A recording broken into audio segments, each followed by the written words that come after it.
Jonathan Edwards, o grande avivalista, 1703-1758. Há 2 séculos, o mundo fala do famoso sermão Pecadores nas mãos de um Deus irado, e dos ouvintes que se agarravam aos bancos pensando que iam cair no fogo eterno. Esse fato foi apenas um dos muitos que aconteceram nas reuniões em que o Espírito Santo desvendava os olhos dos presentes para contemplarem as glórias do céu e a realidade do castigo, que está bem perto dos que se encontram afastados de Deus. Jonathan Edwards, entre os homens, era o vulto maior nesse avivamento, intitulado, na ocasião, Grande Despertamento. Sua vida é um exemplo destacado de consagração ao Senhor para o desenvolvimento maior do intelecto e, sem qualquer interesse próprio, de deixar o Espírito Santo usar o mesmo intelecto como instrumento nas suas mãos. Amava a Deus não somente de coração e alma, mas também de todo o entendimento. Sua mente prodigiosa apoderava-se das verdades mais profundas. Contudo, sua alma era, de fato, um santuário do Espírito Santo. Sob aparente calma exterior, ardia nele o fogo divino, como um vulcão.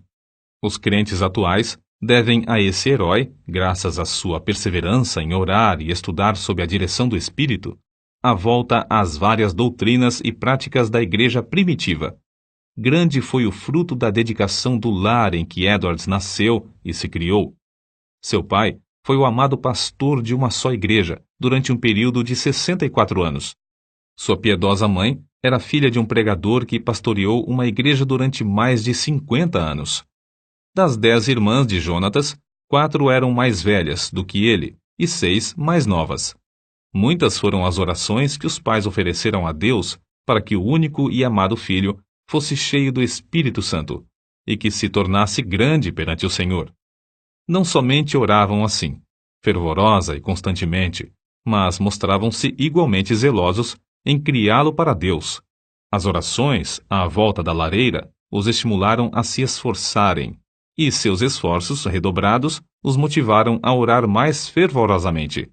O ensino religioso e permanente resultou em Jonatas conhecer intimamente a Deus, quando ainda criança. Quando Jonatas tinha 7 ou 8 anos, houve um despertamento na igreja de seu pai, e o menino acostumou-se a orar sozinho, 5 vezes, todos os dias, e a chamar outros da sua idade para orarem com ele.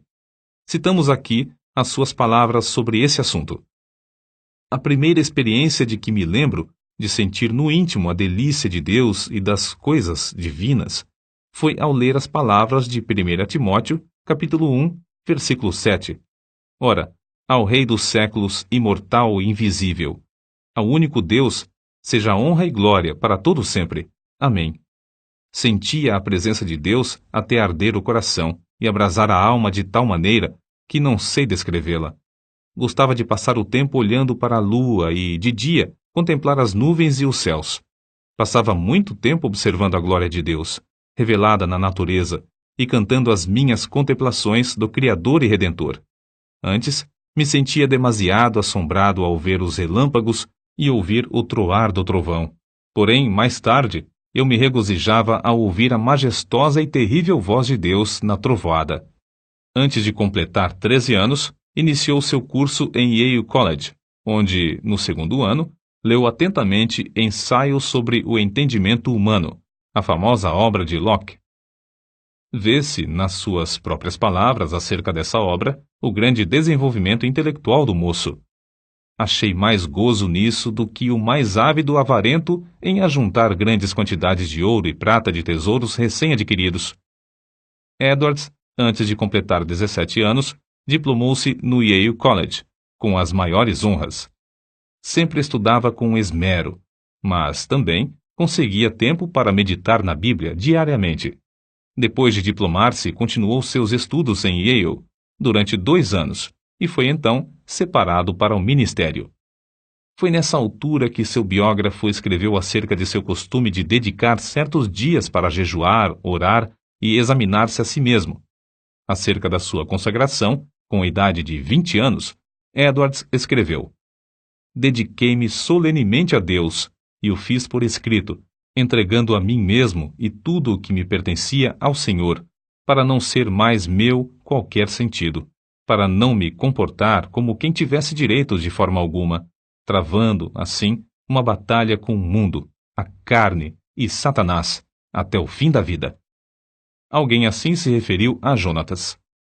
Sua constante e solene comunhão com Deus, em secreto, fazia com que o rosto dele brilhasse perante o próximo, e sua aparência, semblante, palavras e todo o seu comportamento eram acompanhados de serenidade, gravidade e solenidade.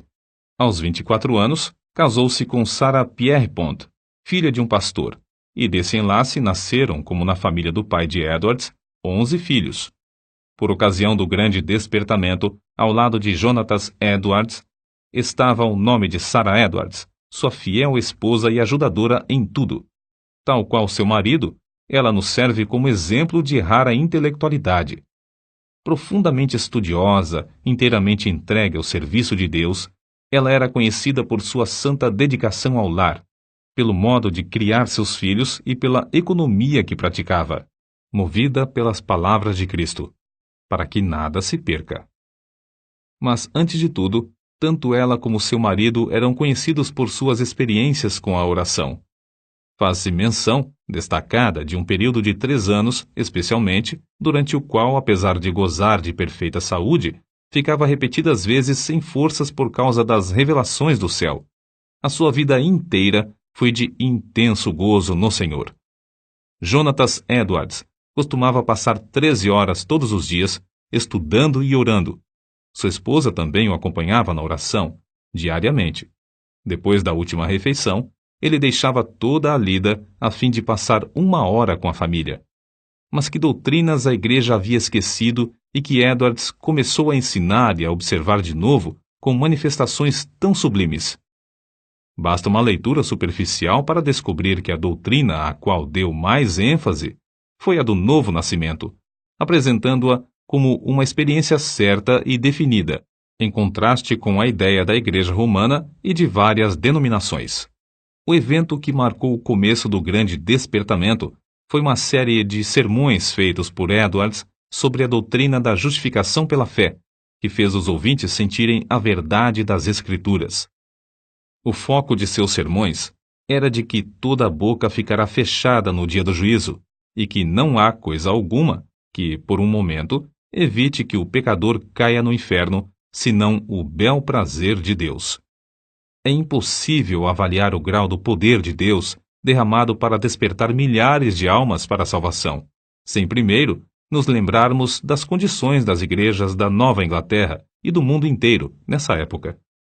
Quem até hoje não se admira do heroísmo dos puritanos que colonizaram as florestas da Nova Inglaterra?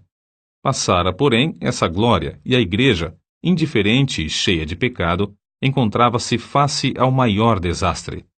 Parecia que Deus não queria abençoar a obra dos puritanos, obra que existiu unicamente para a sua glória. Por isso, no mesmo grau em que havia coragem e ardor entre os pioneiros, houve entre os filhos perplexidade e confusão. Se não pudessem alcançar de novo a espiritualidade, só lhes restava esperar o juízo dos céus. O famoso sermão de Edwards, Pecadores nas mãos de um Deus irado, merece menção especial. O povo, ao entrar para o culto, mostrava um espírito leviano e mesmo de desrespeito diante dos 5 pregadores que estavam presentes. Jonatas Edwards foi escolhido para pregar. Era homem de 2 metros de altura, seu rosto tinha aspecto quase feminino e o corpo magro de jejuar e orar.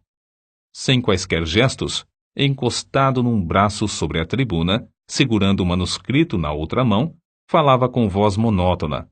Discursou sobre o texto de Deuteronômio, capítulo 32, versículo 35, ao tempo em que resvalara o seu pé.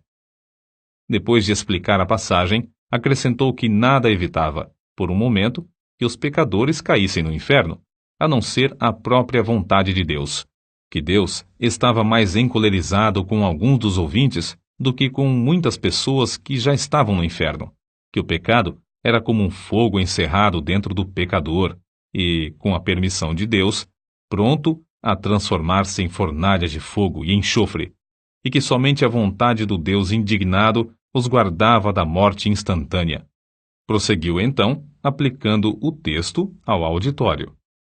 Aí está o inferno com a boca aberta.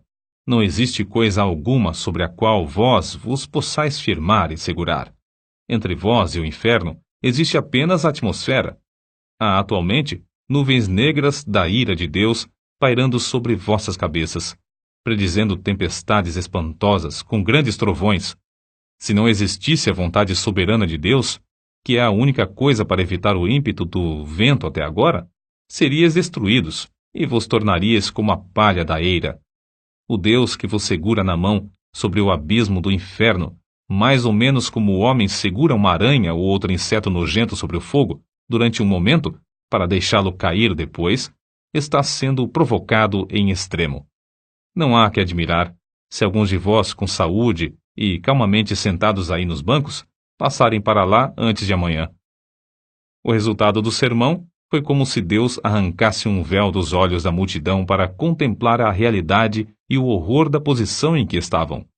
Nessa altura, o sermão foi interrompido pelos gemidos dos homens e os gritos das mulheres.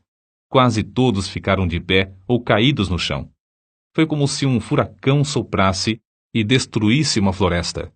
Durante a noite inteira, a cidade de Enfield ficou como uma fortaleza sitiada. Ouvia-se em quase todas as casas o clamor das almas que, até aquela hora, confiavam na sua própria justiça. Esperavam que, a qualquer momento, o Cristo descesse dos céus com os anjos e apóstolos ao lado, e que os túmulos entregassem os mortos que neles havia. Tais vitórias contra o reino das trevas foram ganhas de joelhos. Edwards não abandonara nem deixara de gozar os privilégios das orações, costume que vinha desde a meninice. Continuou a frequentar também os lugares solitários da floresta, onde podia ter comunhão com Deus. Como exemplo, citamos a sua experiência com a idade de 34 anos, quando entrou na floresta a cavalo.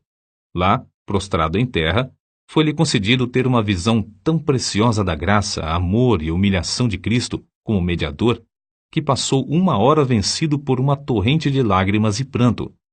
Como era de esperar, o maligno tentou anular a obra gloriosa do Espírito Santo no grande despertamento, atribuindo tudo ao fanatismo. Em sua defesa, Edwards escreveu: Deus, conforme as Escrituras, faz coisas extraordinárias. Há motivos para crer, pelas profecias da Bíblia, que sua obra mais maravilhosa seria feita nas últimas épocas do mundo. Nada se pode opor às manifestações físicas, como as lágrimas, gemidos, gritos, convulsões, falta de forças. De fato, é natural esperar, ao nos lembrarmos da relação entre o corpo e o espírito, que tais coisas aconteçam. Assim falam as Escrituras. Do carcereiro que caiu perante Paulo e Silas, angustiado e tremendo. Do salmista, que exclamou sob a convicção do pecado: Envelheceram os meus ossos pelo meu bramido durante o dia todo. Salmos, capítulo 32, versículo 3. Dos discípulos que, na tempestade do lago, clamaram de medo. Da noiva do Cântico dos Cânticos, que ficou vencida pelo amor de Cristo até desfalecer. Certo é que na Nova Inglaterra começou, em 1740, um dos maiores avivamentos dos tempos modernos. É igualmente certo que este movimento se iniciou não com os sermões célebres de Edwards, mas com a firme convicção deste de que há uma obra direta que o Espírito Divino faz na alma humana.